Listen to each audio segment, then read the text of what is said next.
Hello my dear guys, आपका स्वागत है मेरे YouTube channel Gautam English Empire में। आज की क्लास है मेरी नाउन द जेंडर। पिछली क्लास में मैंने नाउन और उसके टाइप्स के बारे में काफ़ी डिटेल में पढ़ाया है। अगर आपने उसे अच्छे से वॉच नहीं किया है, नहीं देखा है, तो उसे जाकर देख ले, समझ लें। नाउन की पूरी डिटेल जो क्लास होगी वो इस चैनल में मिलेगी और आपको ऐसी कोई पहलू है जो छूट जाए, ऐसा हो नहीं सकता है। मेरा जो सोल पर्पस है is to provide English materials for those who want to prepare for competitive exams either of SSC, CGL, TGT, PGT, railway bank, SSC railway. जो भी एग्जाम्स की आप तैयारी करते हैं वो उन सब के लिए बहुत ही पर्पस होता है। दूसरी खास बात है कि ये जो अगर आपने अच्छे से उसको अच्छे से लर्न कर लिया, अच्छे से पढ़ लिया, तो आपको कभी भी नाउन की कोई भी समस्या ज़िंदगी में नहीं होने वाली है। क्योंकि मेरा जो पढ़ाने का जो तरीका है वो बहुत ही सरल है, सिंपल है और छोटे छोटे फ्रैगमेंट्स में वीडियो क्लास लेता हूं, ताकि आपका जो क्लास है वो कभी लेंदी ना हो, बोरिंग ना लगे और कम समय में आप ज़्यादा बेनिफिशियल सीख सके। ये मेरा सोल पर्पस है। तो मैं ज़्यादा टाइम टेक नहीं करूँगा। अब मैं शुरुआत करता हूँ आपके इस जेंडर से। देखिए, जेंडर का मतलब क्या होता है कि हमें उस चीज़ को कैटेगराइज करना है कि वो वही वस्तु फीमेल है या मेल है, उसको हमें पता करना होता है। ये नाउन में आ जाते हैं। तो नाउन में हम एक डिटेल में जेंडर की स्टडी करेंगे। तो शुरुआत करते हैं इस लाइन से। Living beings are of either the male और द फीमेल सेक्स। यानी कि देखा जाता है कि जो जीवित प्राणी होते हैं या तो वो फिर मेल होते हैं या फिर फीमेल सेक्स में होते हैं। यानी कि दो ही होती है, एक मस्कुलाइन होता है और एक जो फेमेनाइन होता है। बट यहाँ पर 4 टाइप्स के जेंडर इंग्लिश में होते हैं। Noun has 4 genders. पहला जेंडर आपका मैस्कुलाइन जेंडर, जैसे हिंदी में बोलते हैं पुरुषलिंग या फिर पुल्लिंग बोलते हैं। सेकंड आपका फेमेनाइन जेंडर आ जाता है, जिसको हम स्त्रीलिंग कहते हैं। थर्ड आपको कॉमन जेंडर आ जाते हैं, यानी कि हम उभयलिंग कहते हैं। फोर्थ आपका है ड्यूटस जेंडर, जिसे हम नपुंसक लिंग कहते हैं। तो ये इंग्लिश में 4 तरह के जेंडर होते हैं जो बहुत ही इंपॉर्टेंट होते हैं और इसके कुछ ऐसे वर्ड्स होते हैं जो एग्जाम्स में पूछ लिए जाते हैं। इसी का खास महत्व है और जेंडर का कोई खास महत्व नहीं है, ठीक है, क्योंकि एग्जाम के पर्पज से बहुत ही इंपॉर्टेंस है। अब यहाँ पर देखो, पहला मैं लिख रहा हूँ, यानी कि मैस्कुलाइन जेंडर का है कि a noun that refers to a male animal. यानी कि ऐसे नाउन जो किसी मेल एनिमल को रेफर करते हो, उन्हीं को हम मैस्कुलाइन जेंडर कहते हैं। ठीक है, तो अब यानी कि क्या हो गया, a noun that refers to a male animal is said to be of masculine gender. साफ साफ कह रहे कि ऐसे नाउन जो मेल एनिमल्स को रेफर करते हो उन्हें हम मैस्कुलाइन जेंडर कहते हैं। तो मैस्कुलाइन जेंडर के कुछ एग्जांपल्स मैंने अभी लिख दिए हैं। Boy, father, uncle, dog, horse, monkey, donkey etcetera. ये सब क्या है, आपके मैस्कुलाइन जेंडर होते हैं, यानी कि ये पुरुष लिंग होते हैं। सेकेंड है a noun that refers to a female sex is said to be of feminine gender। यानी कि ऐसे नाउन जो फीमेल सेक्स को इंडिकेट करते हो उन्हीं को हम फेमिनाइन जेंडर के नाम से जानते हैं, जिनमें स्त्री का बोध होता हो, जैसे mother, girl, sister, daughter, bitch, mare, she goat, she elephant etcetera. तो ये सब क्या होते हैं, फेमिनाइन जेंडर में होते हैं, जो स्त्री जाति का बोध कराते हैं। थर्ड क्या है, a noun that denotes either a male or a female is said to be of the common noun. यानी कि ऐसे नाउन जो या तो मेल या फीमेल सेक्स को डिनोट करते हैं उसी को हम कॉमन नाउन में रखते हैं। यानी कि उसमें डिटरमाइन करना मुश्किल हो जाता है कि वो मेल है कि फीमेल है, उसी को हम कॉमन नाउन में उसे रखते हैं। जैसे यहाँ पर पेरेंट्स, देखिए पेरेंट्स में आपके माता पिता भी आ जाते हैं, रिलेशन में भी आपके मेल फीमेल आ जाते हैं, नेबर में भी आपके मेल फीमेल आ जाते हैं, चाइल्ड है, फ्रेंड है, स्टूडेंट है, टीचर है, डॉक्टर है, किंग है एटसेट्रा। ऐसे बहुत सी सारी चीज़ें हैं जिनमें मेल या फीमेल दोनों चीज़ें होती हैं, उन्हीं को हम कॉमन नाउन के नाम से जानते हैं। फोर्थ है आपका, फोर्थ है a noun that refers to a thing neither a male nor a female sex is said to be of the neutral gender. इसमें साफ साफ करा कि ऐसे नाउन जो ना तो मेल है और ना ही फीमेल सेक्स है, उन्हीं को हम न्यूट्रल जेंडर में मानते हैं।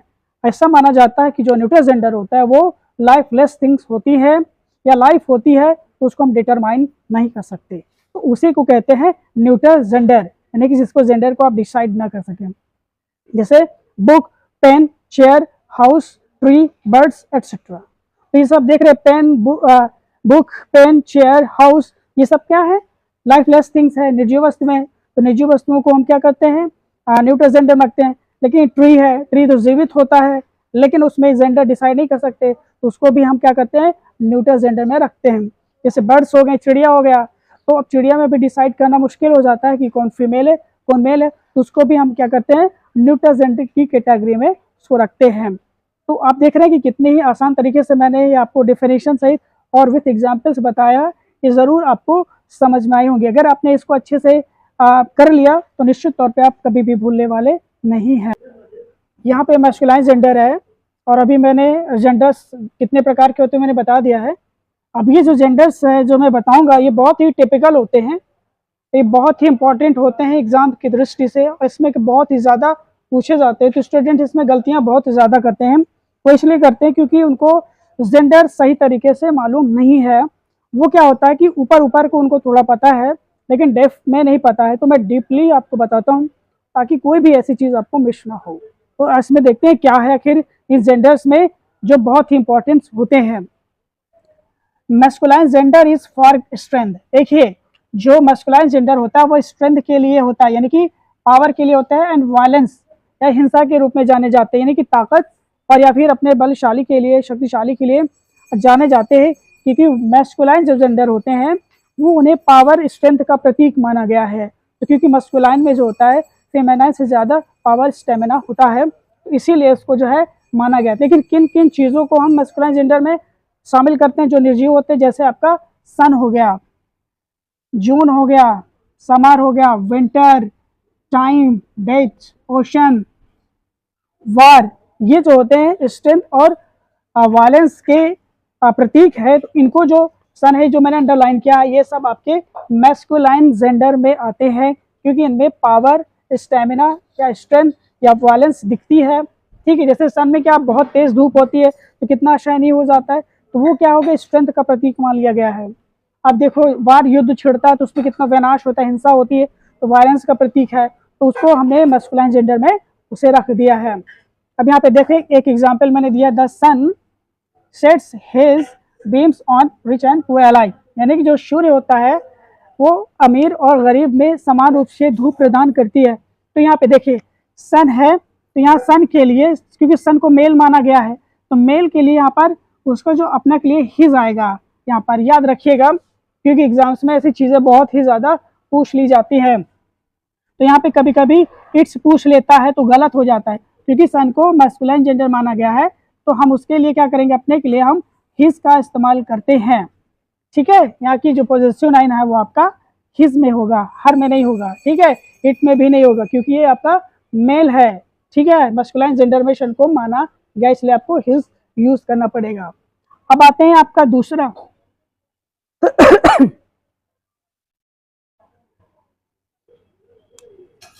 Feminine gender is for beauty. देखिए हम जो है फेमिनाइन जेंडर को हम ब्यूटी के लिए प्रतीक मानते हैं, जेंटलनेस का प्रतीक मानते हैं, ग्रेसफुलनेस का प्रतीक मानते हैं, टेंडरनेस का प्रतीक मानते हैं मैस्कुलाइन जेंडर को। क्योंकि मैस्कुलाइन जेंडर जो होते हैं वो अमूमन क्या होते हैं, उनमें क्या होती है, सुंदरता होती है, सज्जनता होती है, आत्मसम्मान होता है, नाजुक होती हैं, तो उनको हम किस में मानते हैं, फेमिनाइन जेंडर में। तो वैसे फेमिनाइन जेंडर कौन कौन से हैं देख लीजिए, अर्थ हो गया आपका, स्प्रिंग हो गया, यहाँ पे देखिए ये आपका अर्थ हो गया, ये आपका स्प्रिंग हो गया, होप हो गया, virtue, justice, mercy, peace, humility, fame, modesty, liberty, moon, night, autumn, nature, charity, ये सब आपके फेमिनाइन जेंडर में माना गया है क्योंकि इनमें कहीं ना कहीं वो ब्यूटी, वो जेंटलनेस, वो ग्रेसफुलनेस, वो tenderness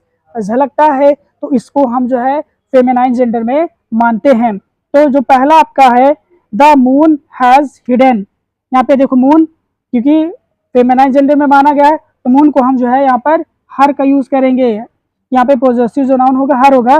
the moon has hidden her face behind the cloud, यानी कि मून ने बादलों के पीछे अपने चेहरे को छुपा लिया है। तो यहाँ पे देखिए हर का यूज हुआ है। द राजधानी एक्सप्रेस, ट्रेन को भी हम फेमिनाइन जेंडर में लेते हैं और इसका पॉजेसिव नाउन हर होता है, यानी कि जो राजधानी एक्सप्रेस है वो फुल वेग से चल रही है। तो यहाँ पे देख रहे हैं हर का यूज किया गया है। ये बहुत एग्जाम्स में पूछे जाते हैं। The fox is known for her cunning, यानी कि जो लोमड़ी होते हैं वो अपने मक्कारी के लिए बहुत जानी जाती है। तो देख रहे हैं कि ये जो इम्पोर्टेंट जो आपके जेंडर हैं ये बहुत ही पर्टिकुलर होते हैं, टिपिकल होते हैं, बहुत मोस्ट इम्पॉर्टेंट होते हैं और इन क्लियर को जानना बहुत ज़रूरी होता है। तो आज की क्लास में इतना ही लेता हूँ क्योंकि टाइम ज़्यादा हो चुका है, शाम हो रही है। तो अभी क्लास की अगले जो नेक्स्ट वीडियो होगा तो इसी के आगे का जो मैं है आगे ले चलूँगा, डीप में और बताऊँगा। तब तक यहीं पे समाप्त करते हैं क्लास, मिलते हैं नेक्स्ट नए क्लास में।